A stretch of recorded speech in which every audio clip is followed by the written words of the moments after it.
Hi, I'm Brandon Edwards. I'm the CEO and founder at Revive Health, and I've been asked just to give you a few minutes of perspective from the course of my career. I want to talk a little bit about sort of how to prepare yourself, I guess, from a career standpoint, as well as what we look for, and the advice that I would give anybody really as they're looking for the next stage in their lives or the next stage in their careers. We just won Best Agency to Work for this year, as well as Healthcare Agency of the Year for North America. And we've done that not by being like everyone else, but really by being uniquely us, and by creating a culture that's different and that rewards people, that lets people be themselves, and lets them really count on the people around them to honor that. And so that's been important, I think, in bringing out the best in people, in keeping people, in attracting great people in the first place. And that's really something that you can watch for. It's like when you talk to people for a job, does it feel like you? Do you feel like you fit? Do you feel like you can be yourself? And if you can, it's much more likely that you're going to be successful in the long run. I think the first thing that I would mention to you all is to really be authentically yourself. And that can be hard when you're getting started out. You feel like you need to say the right things and do the right things and be perfect, to land the job that you want or to have the career that you want. But you don't.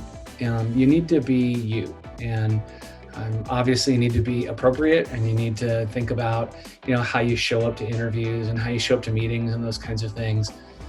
But if you're authentically you, if you're really yourself and showing up as your best self, not only are you going to give yourself a better chance at getting that job and launching that career, but you're also going to really do better at the work, right? You're going to show up as you, and you're going to feel good about the work that you're doing, and you're going to know that the people you're working with and for really know you and really know you for who you are.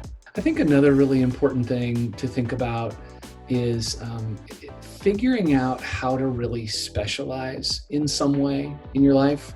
So, unfortunately, grade school, junior high school is all about having to take every kind of class, regardless of whether you're good at it or not. And, I guess there are good reasons for that, right? We all need to learn math and science and how to read and write and all those things. But you do get to a certain stage in your career where you really have an advantage if you create some sort of specialization for yourself. So whether you're creating some sort of a specialized skill, or whether you're specializing in a particular industry, whatever that is, you really will find yourself being rewarded for doing that. And one of the tricks is finding something to specialize in that you really like. So, like I said, it may not be just being a carpenter, it might be being a finish carpenter, or it might not be, being a PR person, but being a healthcare PR person.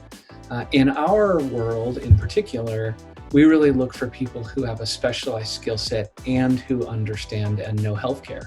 And so you can see how that's really kind of a combination of specializations that we look to put together for a firm like ours. Your first few jobs is not trying to find the perfect thing, not trying to find the end-all be-all job, but your first few jobs are really about deciding what you like and don't like, and what you're good at and what you're not good at. My oldest son just graduated from college this year. I've got another son in college, and my daughter's headed to UT here in a few weeks. But I think the advice I've given all of them is, if you really focus on what you like and what you're good at, eventually that will really help to propel your career.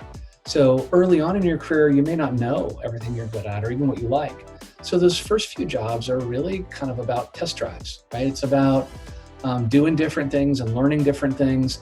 And in any job, you might find 2 or 3 things you like and 10 things you don't. But then you can focus on those 2 or 3 things that you do like, and really look at how do you find then the next job that focuses on those 2 or 3 instead of on all of those things, including the things you didn't like. So you may be really lucky and you may find that perfect job right out of the gate. But if you don't, I wouldn't be too hard on yourself about it, right? Really look at finding those things you like and don't like, and view this as a bit of a learning process. I actually think in many ways college is the same way, right? If you know what your major is, that's awesome.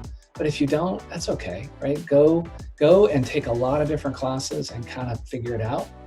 So one last thing I just want to encourage you about, I know you're going to hear from other people at Revive who have some really great tips on things like resumes and interviewing and your social media presence and all those kinds of things. The thing that I guess I would just leave you with is to really pursue your passion, to not just settle for sort of good enough, and also to not be too focused on the money part of work right out of the gate.